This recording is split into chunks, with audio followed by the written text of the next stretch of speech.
Star news Marathi, नवे पाऊल नवी दिशा. आटपाडीत आमदार गोपीचंद पडळकरांचं धडाकेबाज भाषण. नूतन नगराध्यक्ष पदाचा पदग्रहण सोहळा संपन्न.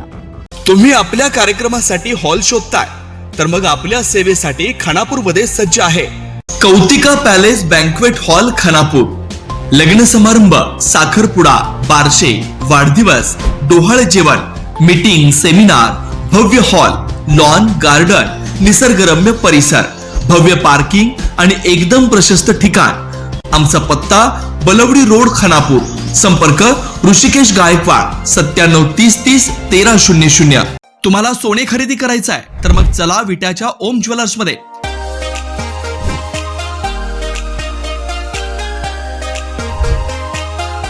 विट्यातील प्रथम सोन्याचे 100% BIS 916 hallmark jewellery showroom. HUID प्रमाणित सर्व दागिने. ग्राहकांसाठी सुवर्ण संच योजनाही सुरू. तर मग एक वेळ अवश्य भेट द्या. आमचा पत्ता ओम ज्वेलर्स, सराफपेठ, बँक ऑफ महाराष्ट्र समोर विटा. श्री भगवान ढमाले गार्डीकर, डॉक्टर विशाल शिंदे मोराळे. वंदे वंदे. आज आटपाडी नगरपंचायतीच्या पहिल्या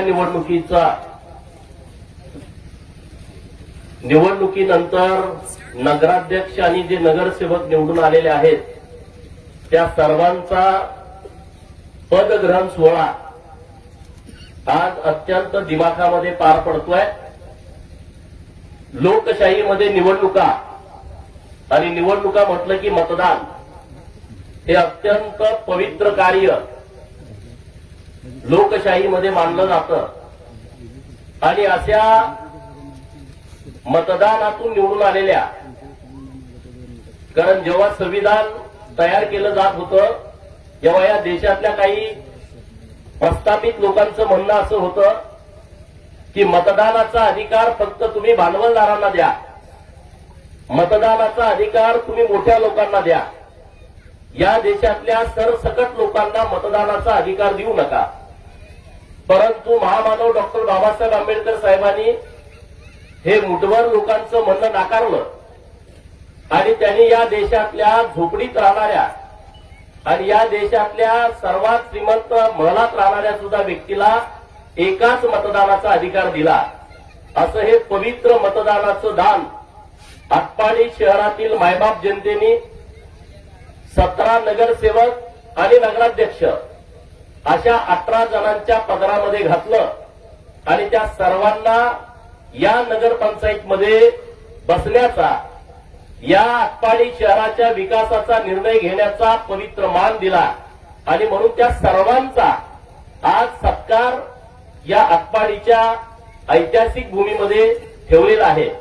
आणि त्या निमित्तानं उपस्थित जतचे नगराध्यक्ष माननीय डॉक्टर आरडी साहेब, ज्यांना नगराध्यक्ष म्हणून आटपाडी शहरातील मायबाप जनतेने निवडलं, ते युटी जाधव सर, आपल्या सर्वांचे भाजपाचे तरुण तडफदार युवा नेते माननीय जय देशमुख, माननीय ब्रह्मानंद पडळकर साहेब, माननीय व्यासपीठावरती उपस्थित रिपब्लिकन पार्टी ऑफ इंडियाचे अध्यक्ष माननीय राजू खरात साहेब, भारतीय जनता पार्टीचे तालुक्याचे अध्यक्ष माननीय दादासाहेब घुबाले,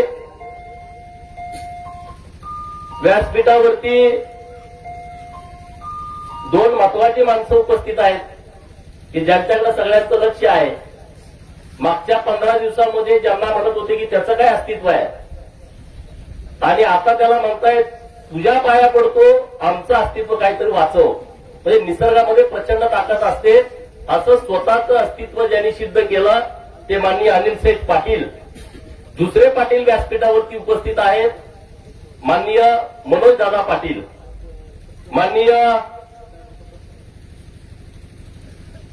नम्रताताई माळी, शुभांगीताई गवण, रोहित दादा जगताप, जयवंत भाऊ माने, नाताभाऊ लांडगे, माननीय सुनीताताई काळेबाग, रेखाताई आईवळे, माननीय पूजाताई जाधव, अक्काताई मरगळे, विनायक काका पाटील यांनी निवडणूक लढवली. त्यांना यश आलं नाही तर मी त्यांचंही मनापासून आभार व्यक्त करतो. आणि जे आमचे नगरसेवक निवडून आलेले आहेत माननीय ऋषी भैया देशमुख, माननीय डॉक्टर जयंत पाटील, माननीय राधिकाताई दौंडे, माननीय ललिताताई जाधव, माननीय महेशदादा देशमुख, माननीय पैलवान अजितदादा जाधव आणि मनीषाताई पाटील या सर्वांचं मी मनापासून आभार व्यक्त करतो. ज्या आपल्या अनिल शेठच्या सौभाग्यवती आहेत संध्याताई पाटील आणि पंढरपूर तीर्थक्षेत्र आघाडीच्या माननीय मीनाक्षीताई पाटील या सर्व उमेदवारांचं निवडून आलेल्या नगरसेवक नगराध्यक्षांचं मी मनापासून आभार व्यक्त करतो. व्यासपीठावरती आपले सीओ साहेब पण आहेत, बाकीचे सगळे मंडळी आहेत. मी आता जास्तीचा वेळ घेत नाही. आता तुम्हाला परत वोटिंग मिटिंग करायचं आहे आणि तुम्ही सगळेजण मतदानाच्या दिवशी सभेला प्रयत्न करून लोक आणावी लागतात. आज अत्यंत उत्स्फूर्तपणे तुम्ही सगळेजण आलाय, त्याबद्दल मी तुमचं मनापासून आभार व्यक्त करतो. पत्रकार मित्रांचं मनापासून आभार व्यक्त करतो. आता सर्वांची भाषणं तुम्ही ऐकलेली आहेत. माननीय अमरसिंह बापू देशमुख यांच्या नेतृत्वात आपण ही निवडणूक लढलो. अत्यंत चांगल्या ताकदीनं लढलो. आपले विरोधक पण चांगल्या ताकदीनं निवडणूक लढले. आणि निसर्ग काय असतोय हे आटपाडीच्या निवडणुकीमध्ये लक्षात येत आहे. नगराध्यक्षाने 7 नगरसेवक भाजपाचे, बहुमत नाही. 8 नगरसेवक शिवसेनेचे, उपनगराध्यक्ष होता येत नाही. अनिल शेठची एकच सीट, 2 नाही. मनोजदादाच्या तीर्थक्षेत्र आघाडीची भारतात्याची एकच सीट, दुसरी नाही. दोघं मिळून गेले तर बदल होतोय, तसं होऊ दिलं नाही. एकटा गेला मेळ लागत नाही. तिकडे 8 आहेत, उपनगराध्यक्ष होत नाही. आमचा नगराध्यक्ष आलाय, उपनगराध्यक्ष करता येत नाही. म्हणजे निसर्गामध्ये इतकी ताकद आहे, लोकांच्या मतामध्ये इतकी ताकद आहे. तुम्ही कुठं सुद्धा जायचं नाही. तुम्हाला एकमेकाच्या हातात हात घातल्याशिवाय पर्याय नाही. असं हे आटपाडीकर लोकांनी करून दिलंय. आणि ते आमच्यापासून लाभ पळालं, पण आटपाडीकरांनी आमच्या जवळ आणलं. तुम्ही नाही आला, आटपाडीकरांनी आणलं. तुम्हाला निवडून आणलं.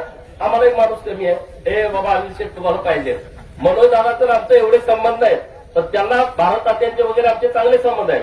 हे सगळं नैसर्गिक आहे. आपण करतो म्हणलं तरी होत नाही. मायबाप जनता ही सुप्रीम आहे. मायबाप जनतेच्या पुढे कुणीच जाऊ शकत नाही. आणि ते या सगळ्या आटपाडीच्या निकालातून सिद्ध होत आहे. आणि त्यामुळे विरोधकांनाही माझं आव्हान आहे, चला झालेलं झालं. आज तुम्ही खरं तर युटी जाधव सर म्हटले यायला पाहिजे. हे पदग्रहण सोहळा आहे, हे काही राजकीय सोहळा नाही आहे. हा टीका टिप्पणीचा सोहळा नाही आहे, एक आनंदाचा सोहळा आहे. आपल्या आटपाडीच्या इतिहासातली पहिली निवडणूक आहे. इतिहासामध्ये नोंद होणारी निवडणूक आहे. इथून पुढे अनेक नगराध्यक्ष होतील, अनेक नगरसेवक होतील, अनेक उपनगराध्यक्ष होतील. परंतु हा पहिला मान आपल्या या सगळ्या 17 नगरसेवकांना मिळालाय. तर माझ्याकडून, भाजपाकडून नगराध्यक्ष आणि नगरसेवकांना खूप खूप शुभेच्छा आहेत की तुम्ही या शहरासाठी खूप चांगलं काम करा. कुठेही कसली अडचण देऊ नका. कुणावरती सत्ता आहे म्हणून अन्याय करायचा नाही. परंतु जो मागा अन्याय शिवसाहेबांच्या नेतृत्वात झालाय, तो सुद्धा अन्याय दूर करण्यासाठी तुम्हाला लोकांनी निवडून दिलेला आहे. आणि त्यामुळे शिवसाहेबांना मी परवा फोनवर विनंती केली आहे, ज्या काही चुका केल्या त्या तुम्हालाच माहित आहे, त्या चुका तुम्ही दुरुस्त करा. इथल्या लोकांच्या वरती पुन्हावरती अन्याय होऊ देऊ नका. एखादा मोठा बकरा असेल कुणी, त्याच्यात तुम्ही काही जरा फाळकूड घातलं जरी चालतंय, पण गरीबाच्या घरावरती कुणी काही गडबड करू नका, अशी विनंती मी त्यांनाही केलेली आहे. आणि हजारे साहेब पण तरुण आहेत. खरं तर त्यांना पण हे माहीत नव्हतं की असं काहीतरी आटपाडीमध्ये घडल. त्यांना सुद्धा या शहराचा अंदाज नव्हता. आणि त्यामुळे ते सुद्धा भुसकुळ्यात पडले. तर हे कसं काय झालंय, आता हे कसं करायचं. त्यामुळे आता झालेलं झालं हजारे साहेब. आता इथून पुढे आपल्या शहरासाठी तुम्ही तिकडे पण संबंध ठेवा, आमचं काय म्हणणं नाही. पण आता सगळ्या शहरातल्या सगळ्या लोकांना बरोबर घेऊन, एकत्रित घेऊन या शहराचा संपूर्ण कायापालट करण्याच्या दृष्टिकोनातून आपल्याला काम करायचं आहे. आज इथं का कार्यक्रम घेतलाय, तर जोपर्यंत पर्यटन वाढत नाही आपल्या दुष्काळी पट्ट्यातल्या भागामध्ये, तोपर्यंत बदल होऊ शकत नाही. आणि म्हणून आम्ही जतमध्ये डॉक्टर साहेबांनी मी एक प्लॅन तयार केला की जतला लोक आली पाहिजेत. आणि म्हणून प्राणी संग्रहालयाचा एक प्रस्ताव आम्ही मागच्या 6 महिन्यामध्ये दिला. ते पुन्हा डोक्यात पण नाही की असं काहीतरी करायला पाहिजे. 100 एकर जमीन आम्हाला सिटीमध्ये मिळाली फॉरेस्टची. आणि म्हणून एक 100 कोटी रुपयाचा, 106 कोटी रुपयाचा प्राणी संग्रहालयाचा आराखडा आम्ही प्रेझेंट केला सरकारकडे. सरकारनं तो आमचा आराखडा मान्य केला. आता तो केंद्र सरकारकडे जातोय. आणि अनिल शेठ जयदादा पुढच्या 3 महिन्यामध्ये आम्हाला केंद्र सरकारची पण मंजुरी मिळते 106 कोटीचं पुण्यश्लोक अहिल्यादेवी होळकर प्राणी संग्रहालय जत 100 एकरामध्ये आम्ही आता नव्यानं तयार करतोय.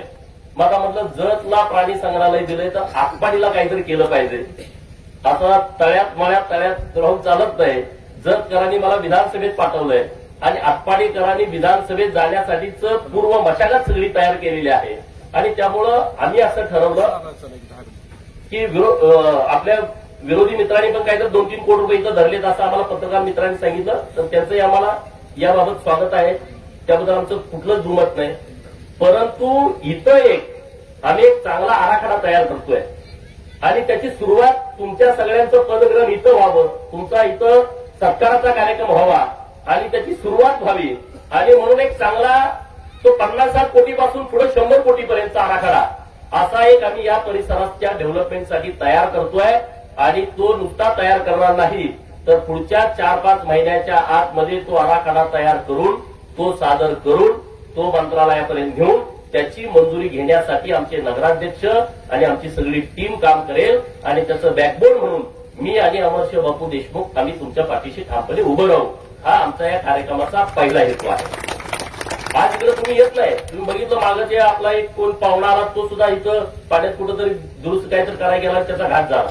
आपण ते पेपरला बघितलं होतं. युट्यूबवरती सगळ्या बातम्या आल्या होत्या. तर हा आपला एवढा मोठा परिसर आपल्याला मिळालाय. शुक्रगोडा आपला आहे, त्याचं सुशोभीकरण करण्याची आवश्यकता आहे. पंकजाताईंना आम्ही त्यासाठीच कार्यक्रमाला आवर्जून आमंत्रित केलं होतं. गंधर्व नदी जर आणि शुकोडा आपला आटपाडीचा आणि ह्याच्यासाठीचा मोठा निधी हा पर्यावरण विभागाकडून मिळू शकतो. आणि त्याचा एक चांगला आराखडा माननीय सीओ साहेब तुम्ही तयार करावा आणि तशा पद्धतीचा प्रस्ताव सादर करावा. नगरविकासकडून तर पैसे येत राहतील परंतु वेगवेगळ्या मार्गाकडून निधी हा आपल्या आटपाडी शहराला कसा मिळेल अशा पद्धतीचा प्रयत्न आपण सगळेजण करूया. कुठलीही अडचण आपल्या आटपाडीत येणार नाही. चुकीच्या पद्धतीचा जो तुम्ही आराखडा तयार केलाय तो आराखडा कसल्याही परिस्थितीमध्ये बदलायचा आहे. कुठल्याही एकाच व्यक्तीवरती 9-9 एकर तुम्ही एका कुठंतरी शेतामध्ये तुम्ही आरक्षण टाकता. अनिल शेठच्या तिथं तुम्ही आरक्षण टाकता. मनोज दादाच्या तिथं मोठ्या जागेवर पार्किंगची टाकता.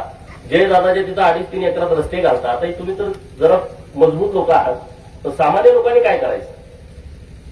म्हणून सर्व समावेशक ना आमचा ना तुमचा जे शहराला गरजेचं आहे आणि जिथं एखादं आरक्षण पडलं तर त्या व्यक्तीवरती अन्याय होणार नाही अशा पद्धतीचा चांगला आराखडा हे आपल्या टीमनी करावा. आणि तो आराखडा अनिल शेठ आणि मनोज दादाशिवाय होणे नाही. त्यामुळे तुम्ही दोघं व्यवस्थित विचार करा की तुम्ही असला तर तो आराखडा होऊ शकतो. नाही तर नुसता वाद नुसतं काही या गावात होणार नाही. आपल्याला वादाचं राजकारण करायचं नाही. आपल्याला टीका टिप्पणीचं राजकारण करायचं नाही. आणि आता आपले निवडणूक झालेली आहे त्यामुळे 2029ला आता विधानसभा लागणार आहे लोकसभा. तोपर्यंत आता आटपाडी शहरात तर कुठली निवडणूक नाही. आणि आता ही 2026ला आपण पदग्रहण करतोय. आता ते 5 वर्षानंतर म्हणजे 30च्या एंडला आणि 31 जानेवारी महिन्यात दुसरी निवडणूक होईल. तोपर्यंत कुणाचं काय वाद असायचं कारण नाही. आणि विरोध पार्टीतल्या लोकांना पण माझी विनंती आहे की तुमचंही अभिनंदन आहे. तुम्ही 8 लोक निवडून आलेला आहात तर तुमची आम्हाला मदत लागणार आहे. जरी मदत नाही केली तर काम आता होणारच आहे. पण तरी सुद्धा तुम्ही या सगळ्या प्रक्रियेमध्ये सामील व्हा. आटपाडीचा चेहरा मोहरा बदलण्याच्या दृष्टिकोनातून या सगळ्या प्रक्रियेत सामील व्हा. ईर्ष्या करणं जय पराजय तर सगळ्या गोष्टीमध्ये होत राहतो. तर त्या सगळ्या गोष्टी झालेल्या आहेत. आता त्या गोष्टीमध्ये न पडता आटपाडी पूर्ण कशी बदलेल आणि आटपाडीच्या लोकांना सुविधा कशा तयार होतील या दृष्टिकोनातून आपण सगळे एकत्रितपणे काम करू. प्रशासनाला बरोबर घेऊ कारण आता 2-4 वर्षाचा गॅप आहे मोठा. आणि त्यामुळं तिथं सगळं तुम्ही सगळं तपासलं पाहिजे. नेमकी काय अडचण आहे. शिवसाहेब एकदम तरुण आहेत, तुम्ही आहेत आणि आपले नगरसेवक पण सगळे तरुण निवडून आलेले आहेत. समोरच्या पार्टीतले पण असतील किंवा आपले पण असतील. अत्यंत यंग तरुण मुलं किंवा आपल्या भगिनी मोठ्या प्रमाणात निवडून आलेल्या आहेत. तर चांगल्या दृष्टिकोनातून या शहराच्या बाबतीमध्ये मोठं काम आपल्याकडून होऊ शकतं. तर त्यासाठी माझ्याकडून खूप खूप शुभेच्छा आहेत, खूप खूप सदिच्छा आहेत. आटपाडीकरांनी आम्हाला जय देशमुख साहेबांचं विशेष अभिनंदन करतो की त्यांनी खूप मेहनत घेतलेली आहे आणि त्यांचा एकदम धामधुमीचा लग्नाचा काळ असताना आणि त्यांच्याविषयी माझी काही एवढी त्यांची ओळख नव्हती. परंतु आता त्यांनी या निवडणुकीमध्ये मी बघितलं मी बापूसाहेब आणि अण्णांनी हर्षवर्धन देशमुख साहेबांची ओळख होती पण यांचं आमचे इतके संबंध नव्हते. परंतु ते पण या निवडणुकीमध्ये खूप राबले निवडणुकीमध्ये लोकांच्या मध्ये जाणं, लोकांशी भेटणं आणि लग्नाच्या नंतर परत लगेच या निवडणुकीमध्ये सक्रिय झालेले आहेत. अमरशेव बापू देशमुख साहेब यांचं विशेष अभिनंदन करतो की त्यांनी सुद्धा या निवडणुकीमध्ये अत्यंत चांगलं लक्ष दिलं. रिपब्लिकन पार्टी ऑफ इंडियाचे अध्यक्ष यांनी कळत चढवण्याचं मोठं काम नगराध्यक्ष म्हणून केलेलं आहे. आता जागेवर ठाम राहावा, इकडे तिकडे करू नका, गडबड काही करू नका. युटी जाधव सर आहेत. आता नगरपालिकेला फंड खूप असतो, तुमचं कामं सांगा, लोकांची कामं करून घ्या. आता जिल्हा परिषद पंचायतीमध्ये फंड नसतो, इकडे ह्या गड्यांच्याकडे फंड आहे, त्यामुळे ह्यांना शिकून राहावा. आम्ही तुमचा मान सन्मान करू. आता तुम्ही नगराध्यक्ष म्हणून कळत चढवण्याचं काम केलेलं आहे, परंतु आता उपनगराध्यक्षाचा कळत चढवण्याचं काम ते आपण झालेलं नाही. ते काम आता अनिल सेठ आहेत, मनोज दादा आहेत, या दोघांच्या हातामध्ये आहे. तर त्यांनी ते काम करावं, बापूसाहेबांची चर्चा करावी, बसावं, बोलावं. आता काय सगळे आपण मागे पुढे सरून सगळेजण आपण या शहराच्या दृष्टिकोनातून काम करा. तुम्हाला मी एवढाच विश्वास देतो की तुमचा विश्वासघात होणार नाही. तुम्हाला वाटणार नाही की अरे आम्ही यांचा कशाला सपोर्ट केला, असा पश्चाताप तुम्हाला पुढच्या 5 वर्षात वाटणार नाही. याची जबाबदारी आम्ही घेऊ. त्यामुळे तुम्हाला कुठलीच अडचण येणार नाही आणि त्यामुळे प्रत्येकाला मान, प्रत्येकाला सन्मान. आटपाडी शहरातली जनता अत्यंत हुशार निघाली हो. असा रिझल्ट देणं हे सुद्धा काय येड्यागाबाड्या लोकांचं काम नाही आहे.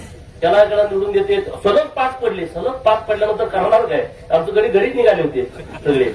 तर वस्तुस्थिती आहे ना, सगळे घरी निघाले, डॉल्बी वाजायला लागली. परत ते डॉल्बी तिकडे गेले ना, आमच्याच घरी त्या डॉल्बी समोर नाचेल. भाडं त्यांनी दिलं नाचायला. हे लोकांना पण घडतंय, हे शक्य नाही. ओव्हर कॉन्फिडन्स लोक काय असतात. आम्ही तर कॉन्फिडन्स अजिबात ठेवत नाही, अजिबात. मी विधानसभेच्या निवडणुकीमध्ये 20,000 लीड होतो, तरी मला फोन आले म्हणजे काही फटाड्या वाजवू नका, डॉल्बी आणू नका. ही लोकांची निवडणूक आहे. कारण धुळेच्या निवडणुकीमध्ये आपण बघितलं होतं, धुळेमध्ये भाजपचा खासदार 1,94,000 मतांनी पुढे होता. किती? 1,94,000 मतांनी उमेदवार पुढे होता आणि एकच विधानसभा मोजायची राहिली होती, मालेगाव. आणि एक विधानसभा मोजली, 1,94,000चं लीड तुटलं आणि 5,000 पुढचा माणूस निवडून आला. त्यामुळे कोणी आमचं जत तर वेगळं झालं. ते सामवाल्याने रिझल्ट दिला काहीतरी आदल्या दिवशी टीव्हीला, ते 1 तास फटाकडे उडवत होतो घरावर. 1 तास फटाकड्या, घराला लाइटिंग लावली. म्हणजे असं. मग डॉक्टर साहेब आमचे निवांत आहेत. डॉक्टर साहेब म्हणजे काय नाही, त्यांनी सगळं एवढ्या निवडणुका ते लढलेत. ते प्रभारी म्हणून प्रत्येक आमदाराच्या निवडणुकीमध्ये होते आणि मग त्यांना अंदाज होता शहराचा. ते एकदम निवांत होते. पण आम्ही काय ओव्हर कॉन्फिडन्स मध्ये नव्हतो. डॉक्टर साहेबांसारखा एक निष्कलंक माणूस जत शहरासाठी नगराध्यक्ष म्हणून मिळालाय. खूप मोठा माणूस आहे. सांगलीचं सिनर्जी हॉस्पिटल तुम्ही बघितलं असेल. सांगली मिरजमध्ये सगळ्यात मोठं हॉस्पिटल कोणाचं आहे? ते डॉक्टर आरडी साहेबांचं आहे. जत मध्ये सगळ्यात मोठं हॉस्पिटल कोणाचं आहे? ते डॉक्टर आरडी साहेबांचं आहे. जत मध्ये बीएमएसचं मेडिकल कॉलेज करणारे डॉक्टर आरडी साहेब आहेत. नर्सिंगचं कॉलेज करणारे आरडी साहेब आहेत. फार्मसीचं कॉलेज करणारे आरडी साहेब आहेत. म्हणजे एका सामान्य कुटुंबातला, अंकलगी म्हणून त्याचं गाव खाली आहे, 70-80% कन्नड बोलणारी लोक आहेत. एका सामान्य कुटुंबातला मुलगा मेरिटवरती एमबीबीएस सोलापूरच्या गव्हर्नमेंट कॉलेजला शिकतो आणि स्वतःच एक साम्राज्य तयार करतो. आणि राजकारणाचा छंद म्हणजे त्यांचे सासरे भाजपाचे आमदार होते, तानवडे साहेब म्हणून. आणि आपल्या अण्णासाहेब डांगे साहेबांच्या मुलाच्या लग्नाला येताना त्यांच्या गाडीचा ऍक्सिडेंट झाला आणि विद्यमान आमदार त्यांचं दुर्दैवी निधन झालं. त्यांची मुलगी डॉक्टर साहेबांना दिली आहे आणि त्यामुळे गोपीनाथ मुंडे साहेबांचे आणि डॉक्टर साहेबांचे खूप जिव्हाळ्याचे संबंध होते. आपले मुख्यमंत्री महोदय आणि त्यांचे पण खूप चांगले संबंध आहेत आणि आमच्या दोघांची खास मैत्री आहे. आम्ही काही राजकारणी म्हणून नाही, ते त्यांचा राजकारणावरती बोलले, आता राजकारणावरती आमचा विश्वास नाही आणि मग लोक फसवतात. तर आमच्या दोघांचं खूप चांगलं बॉन्डिंग आहे आणि हे आमच्या दोघांचं बॉन्डिंग जत तालुक्याचा कायापालट केल्याशिवाय राहणार नाही, अशा पद्धतीचं आमच्या दोघांचं रिलेशन आहे. मी आमदार व्हावं अशी डॉक्टर साहेबांची खूप इच्छा होती. आणखी 2 त्यांचं साथीदार गडी इथं आहेत. मला आमदार करायसाठी रात्रंदिवस मला सारखं तुम्ही जतला आलं पाहिजे, जतला आलं पाहिजे, जतला आलं पाहिजे. आणि डॉक्टर साहेबांनी मला सांगितलं की तुम्ही जतमधनं उभा राहावा. त्यांनी साहेबांना मेसेज टाकला की इथं गोपीनाथला उभा केलं पाहिजे. परिस्थिती खूप तिची वाईट होती, तिथं सगळं वातावरण आमचं उलट होतं, पण ते आमच्या सोबत राहिले. मला देवाभाऊनी उमेदवारी दिली आणि खरं सांगू, या वेळेस जर मी आमदार झालो नसतो तर राजकारण करणं सुद्धा मुश्किल झालं असतं. त्यामुळे जतच्या लोकांचं प्रचंड माझ्यावरती उपकार आहेत की जे मी आयुष्यभर विसरू शकत नाही. इतका मोठा सन्मान मला जतच्या लोकांनी दिलाय आणि म्हणून जतचा संपूर्ण कायापालट करण्यासाठी गोपीचंद पडळकर जीवाचं रान करणार आहे. आणि जतचा कायापालट होताना आटपाडीचा सुद्धा कायापालट झाला पाहिजे, यासाठी आपण सगळेजण काम करायचं आहे, सगळेजण. आणि त्यामुळं आता हे आपण काम हातात घेतोय. त्याच्याबरोबर आता राजेवाडीच्या तलावाच्या तिथं जलसंपदा खात्याची जमीन आहे मोठी, आणि मीटिंगमध्ये तो सगळा विषय घेतलाय, त्याचे मिनिट्स तयार झालेले आहेत की राजेवाडी तलावाला लगत असणारी जलसंपदा खात्याची जी जमीन आहे, त्यामध्ये जलसंपदा खातं, पर्यटन विभाग आणि सांगली जिल्हा नियोजन या तिघांनी मिळून एक प्रकल्प करायचा. आणि तो प्रकल्प 3 जिल्ह्याच्या सेंटरवर आहे. इकडं सातारा, इकडं सोलापूर, इकडं सांगली, असं ठिकाण कुठंच नसेल, असं ठिकाण राजेवाडीचं तलाव आहे. त्यामुळं हे एक पर्यटन केंद्र आणि राजेवाडीचं पर्यटन दुसरं केंद्र, ही 2 केंद्र आपल्याला आटपाडी तालुक्यामध्ये डेव्हलप करायची आहेत. आणि त्यासाठी आपण पूर्ण शक्तीनं काम करू. सीओ साहेबांना विनंती आहे, जो आराखडा तुम्ही गटारीचा तयार केलाय ड्रेनेजचा, तो आराखडा आमच्या सगळ्या टीमला दाखवा. त्यात कुठली वस्ती राहिली का, त्यामध्ये कुठलं घर राहिलंय का, हे सगळं बघा. पाणी पुरवठ्याची स्कीम आहे, त्यामध्ये प्रत्येक घरामध्ये पिण्याचं पाणी गेलं पाहिजे, त्यामध्ये कुठलं पार्टिशन झालंय का हे बघा. सगळ्या लोकांना आपल्या नगरपालिके पंचायतीची जबाबदारी आहे, ते सगळे व्यवस्थितपणे आराखडे आमच्या सगळ्या नवीन टीमला दाखवा. आमची सगळी एज्युकेटेड लोक आहेत, नक्की त्यामध्ये काही बदल करायचे असतील तर ते सूचना देतील. आणि नगराध्यक्ष साहेब, आपण सगळी टीम देवाभाऊच्या भेटीला जायचं आहे. एकनाथ शिंदे साहेबांना पण आम्ही भेटणार आहे. नगर विकास खातं त्यांच्याकडे आहे. असं कुणी समजायचं कारण नाही की एकनाथ शिंदे साहेबांची आमची काही ओळखच नाही. आमचं त्यांचं खूप चांगला संबंध आहे, मुख्यमंत्री महोदयांचे आणि एकनाथ शिंदे साहेबांचे. तर मुख्यमंत्री महोदयांचं विशेष लक्ष आपल्या आटपाडीकडे आहे, जतकडे आहे. तर मोठ्या प्रमाणात तुम्हाला ज्या अपेक्षा आहेत की आटपाडी शहराच्यासाठी, तर तशा पद्धतीचा निधी हा माननीय देवाभाऊच्या नेतृत्वामध्ये नक्की आपण आणू. त्यामध्ये कुठली कसली अडचण येणार नाही. आणि त्यामुळे ज्या भावनेनं तुम्ही या सगळ्या लोकांना निवडून दिलंय, त्या भावना तुमच्या आम्ही व्यवस्थितपणे तशा पद्धतीनं कसं त्याच्यातनं होता येईल अशा पद्धतीचा आम्ही प्रामाणिकपणे प्रयत्न करू. आमचे सगळे सहकारी आहेत, त्यांच्या वार्डातून आम्ही निधी चांगल्या पद्धतीनं देऊ. आमच्या विरोधी पक्षात आता ज्यांना नगर विकास खातं आहे त्यांना पण निधी मिळेल, त्यांचे आमदार साहेब पण इथं आहेत, त्यांना वेगळा निधी मिळेल, त्याबद्दल काही दुमत नाही. परंतु नगराध्यक्ष आणि सत्ताधारी म्हणून त्यांच्यावरती कुठलाही अन्याय होणार नाही याची काळजी आमच्या सगळ्या टीमने घ्यावी अशी एक विनंती करतो. इतक्या मोठ्या संख्येनं तुम्ही उपस्थित राहिला त्याबद्दल तुमचं मनापासून आभार व्यक्त करतो. आज युटी जाधव सरांच्या सौभाग्यवतींचा वाढदिवस आहे, त्यांना वाढदिवसाच्या खूप खूप शुभेच्छा देतो. तुम्हाला सर्वांना नवीन वर्षाच्या हार्दिक शुभेच्छा देतो. आता युटी सरांच्या सौभाग्यवतींचा जीव भांड्यात पडला असेल, कारण नोकरी जायचं म्हटल्यानंतर त्यांच्या डोळ्याचं पाणी सुटत नव्हतं. कारण त्या जेव्हा युटी सर मला म्हटलं की अहो ती बायकोला जरा समजून सांगायला लागतं, लयच रडते. म्हणून काय झालं तर मी राजीनामा देणार. म्हणून कशाला, तर ते नगराचे पद आला. म्हणलं आज बरं म्हणलं ठीक आहे, म्हणलं घेऊन या. तुम्ही सांगितलं मग ते काय टेन्शन नाही. युटी जाधव सर आणि मॅडम आल्या, अहो त्यांच्या डोळ्यात धारा सुरू होत्या. आता म्हटलं सांगायचं काय, अहो म्हणलं बापू साहेबांची मी अजून बोललो नाही, माझ्या मनात प्रश्न. म्हणलं ठीक आहे, काय काळजी करू नका, म्हणलं काही चिंता करू नका, युटी जाधव सरांना राजीनामा देऊ द्या, आम्ही व्यवस्थितपणे त्यांच्या पाठीमागे उभा राहतो. मग त्यांना कुठंतरी आधार आला. मी बापू साहेबांना पहिल्यांदा म्हटलं की युटी जाधव सर आपले इच्छुक आहेत आणि त्यांना राजीनामा द्यावा लागेल. आपलं फक्त दोघांचं असलं तर त्यांना सांगून यायचं, त्यांची नोकरी पण जायची आणि इकडे अध्यक्षपद पण जायचं. म्हणजे म्हणजे काय हरकत नाही. मग मी जाधव सरांना म्हणलं की तुम्ही बापू साहेबांची भेट घ्या, त्यांच्याशी बोला. त्यांनी लगेच एका मिनिटात त्यांनी सिग्नल दिला. आणि ही पहिला राजीनामा असा असेल जय दादा, सकाळी राजीनामा दिला दुपारी मंजूर झालाय. मला वाटतं त्याचा रेकॉर्डच झाला असेल, असा राजीनामा मंजूर कुठं झाला नसेल. सीओ साहेब आपल्या जिल्हा परिषदचे शिक्षणाधिकारी, जिल्हा परिषद आणि आपल्या इथले गट शिक्षणाधिकारी आणि कोळपे सर तुमच्या सारखे पुढे होते. तर हे सगळ्या विषयामध्ये कोळपे सर आणि सगळ्यांचं मी मनापासून आभार व्यक्त करतो की त्यांनी आम्हाला लगेच सहकार्य केलं. नाहीतर आज राजीनामा उद्या अर्ज भरायचा आहे, तिथं राजीनामा असल्याशिवाय अर्ज स्वीकारला जात नाही. तर त्या जिल्हा परिषदनं पण आम्हाला खूप चांगलं सहकार्य केलं. म्हणजे हे सगळं निसर्गानं जुळूनच आणलं आलेचे, नाहीतर हे काही शक्य होतोय. 3 नंबरची पार्टी 1 नंबरला कशी काय येते, हे निसर्गाची साथ असल्याशिवाय हे होणं शक्य नाही. त्यामुळं तुम्हाला दिलेला हा जो विजय आहे तो अत्यंत नम्रपणे स्वीकारून, त्याचा उत्माट आम्ही करतच नाही, आपल्या कोणी केलाही नाही, परंतु अत्यंत नम्रपणे या शहरातल्या गरिबांची कामं कशी होतील. काही लोकांना घरं नाहीत, काही लोक 10 बाय 10च्या खोलीत राहत आहेत. शिवसाहेब त्यांच्यासाठी एखादी चांगली घरकुलाची स्कीम आपण त्यात वेळ दिला पाहिजे, एक माणूस नेमला पाहिजे त्या कामासाठी. पुढारी म्हणून आम्ही बोलतो आणि निघून जातो. आता मला इथं एक 1000भर लोक आहेत, त्यांच्याशी बोलून निघून गेलो. त्याचा पाठपुरावा मी सगळ्यांचा करू शकत नाही. आणि म्हणून घरकुलांच्यासाठी ज्यांना जागा आहे त्यांना घरं, ज्यांना जागा नाही त्यांना जागा आणि घर याचा एक आराखडा आपल्या नगरपंचायतीनं तयार केला पाहिजे. तर गरीब लोक आहेत, 10 महिने प्रचारात गेल्यानंतर आपण बघतोय आजोबा पण तिथं राहिला होता, वडील पण तिथं राहिलाय, ते पण मुलं तिथंच राहत आहेत, अंगण नाही, 4 फुटाचं बोळ आहे, तिथं शौचालयाची व्यवस्था आहे. अशी सगळी जी लोक आहेत त्यांच्यासाठी काहीतरी स्कीम आपल्या नगरपालिकेनं करावी अशी तुम्हाला विनंती करतो. खूप खूप शुभेच्छा देतो आणि तुमचं सर्वांचं धन्यवाद. इतक्या मोठ्या संख्येनं तुम्ही आलाय आणि एक तासभर थांबा बोटिंग वगैरे आणलेलं आहे. ड्युटी जाधव सरांनी, यशवंत मेटकरीने, श्रावण पडवळकर, चांगली टीम सगळे आलेले आहे आणि हे काय पुढे करायचं आहे याचं एक चित्र जरा तुम्हाला या निमित्तानं दिसेल. परत एकदा सर्वांचा आभार. पत्रकार मित्रांचं विशेष आभार की त्यांचं युटी जाधव सरांवरती खूप प्रेम आहे. त्यांनी खूप चांगल्या बातम्या या सगळ्या निवडणुकीमध्ये लावल्या. म्हणजे आमची एखादी बातमी लागायची पण युटी सरांच्या 2 बातम्या लागतायत. त्याबद्दल तुमचं पत्रकार मित्रांचं मनापासून आभार आणि माझ्याकडून तुम्हाला स्नेहभोजनाचं निमंत्रण आहे. कधी तुम्ही सगळेजण या अशी तुम्हाला सगळ्यांना माझी कळकळीची विनंती आहे.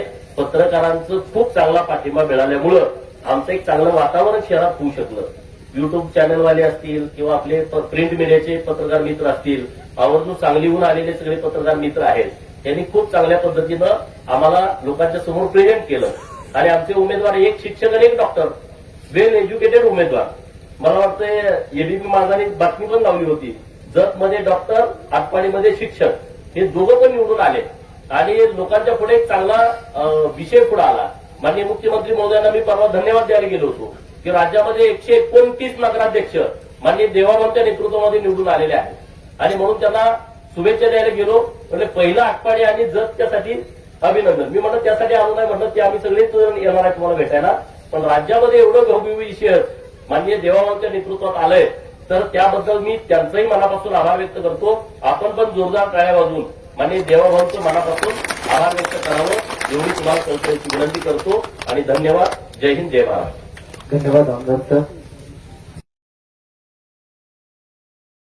वंदे वंदे. आज आटपाडी नगरपंचायतीच्या पहिल्या निवडणुकीनंतर नगराध्यक्ष आणि जे नगरसेवक निवडून आलेले आहेत त्या सर्वांचा पदग्रहण सोहळा आज अत्यंत दिमाखामध्ये पार पडतोय. लोकशाहीमध्ये निवडणुका आणि निवडणुका म्हटलं की मतदान हे अत्यंत पवित्र कार्य लोकशाहीमध्ये मानलं जातं आणि अशा मतदानातून निवडून आलेल्या, कारण जेव्हा संविधान तयार केलं जात होतं तेव्हा या देशातल्या काही प्रस्थापित लोकांचं म्हणणं असं होतं की मतदानाचा अधिकार फक्त तुम्ही भांडवलदारांना द्या, मतदानाचा अधिकार तुम्ही मोठ्या लोकांना द्या, या देशातल्या सरसकट लोकांना मतदानाचा अधिकार देऊ नका. परंतु महामानव डॉक्टर बाबासाहेब आंबेडकर साहेबांनी हे मुठभर लोकांचं म्हणणं नाकारलं आणि त्यांनी या देशातल्या झोपडीत राहणाऱ्या आणि या देशातल्या सर्वात श्रीमंत महलात राहणाऱ्या सुद्धा व्यक्तीला एकाच मतदानाचा अधिकार दिला. असं हे पवित्र मतदानाचं दान आटपाडी शहरातील मायबाप जनतेने 17 नगरसेवक आणि नगराध्यक्ष अशा 18 जणांच्या पदरामध्ये घातलं आणि त्या सर्वांना या नगरपंचायतमध्ये बसण्याचा, या आटपाडी शहराच्या विकासाचा निर्णय घेण्याचा पवित्र मान दिला. आणि आपल्या परिसरातील लेटेस्ट बातम्या पाहण्यासाठी स्टार न्यूज मराठी यूट्यूब चॅनलला आत्ताच सबस्क्राईब करा.